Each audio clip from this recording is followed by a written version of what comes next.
Baik, Assalamualaikum warahmatullahi wabarakatuh. My name is Nanda Nur Chabibah. My student number 2052126. Now I want to explain to you about a relative clause. Okay, what is a relative clause? A relative clause is a part of sentence that gives extra information about a noun, a person, place, thing, or idea.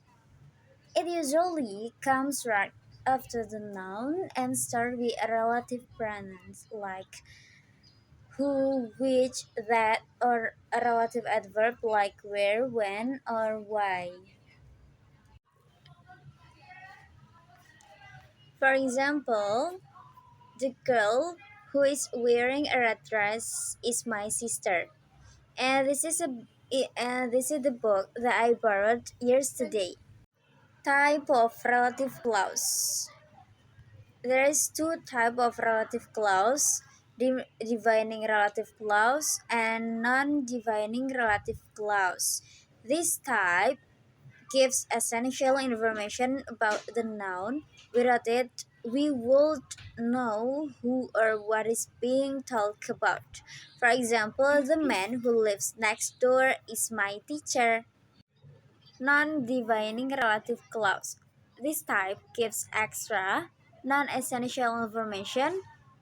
The noun is already clear, and the relative clause just adds more detail. We use commands with this type. For example, my mother, who loves gardening, grows beautiful flowers. Relative pronouns. These pronouns connect the main clause to the relative clause. Number one, who, used for people or a subject. For example, the boy who plays soccer is my friend.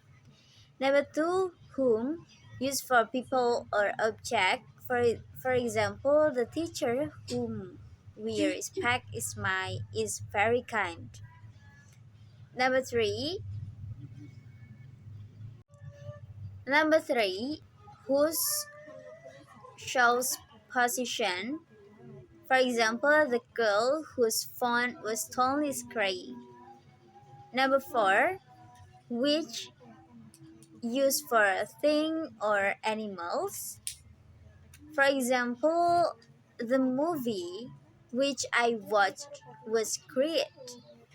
And the last, number five, that, used for people or things only in dividing clause.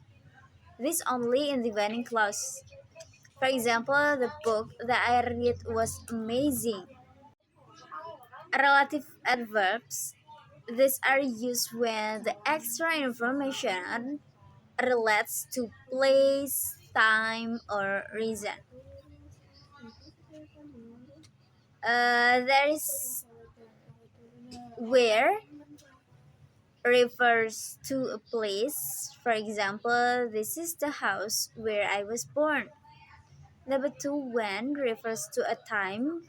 For example, I remember the day when we first met. Number three, why refers to a reason.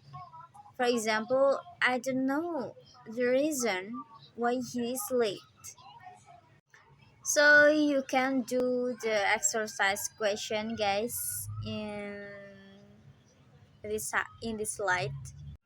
And last conclusion for relative clause.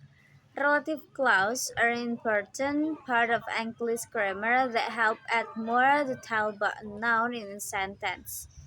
They make sentence more informative and reduce repetition. Okay, thank you so much. And last I say wassalamualaikum warahmatullahi wabarakatuh. Bye bye.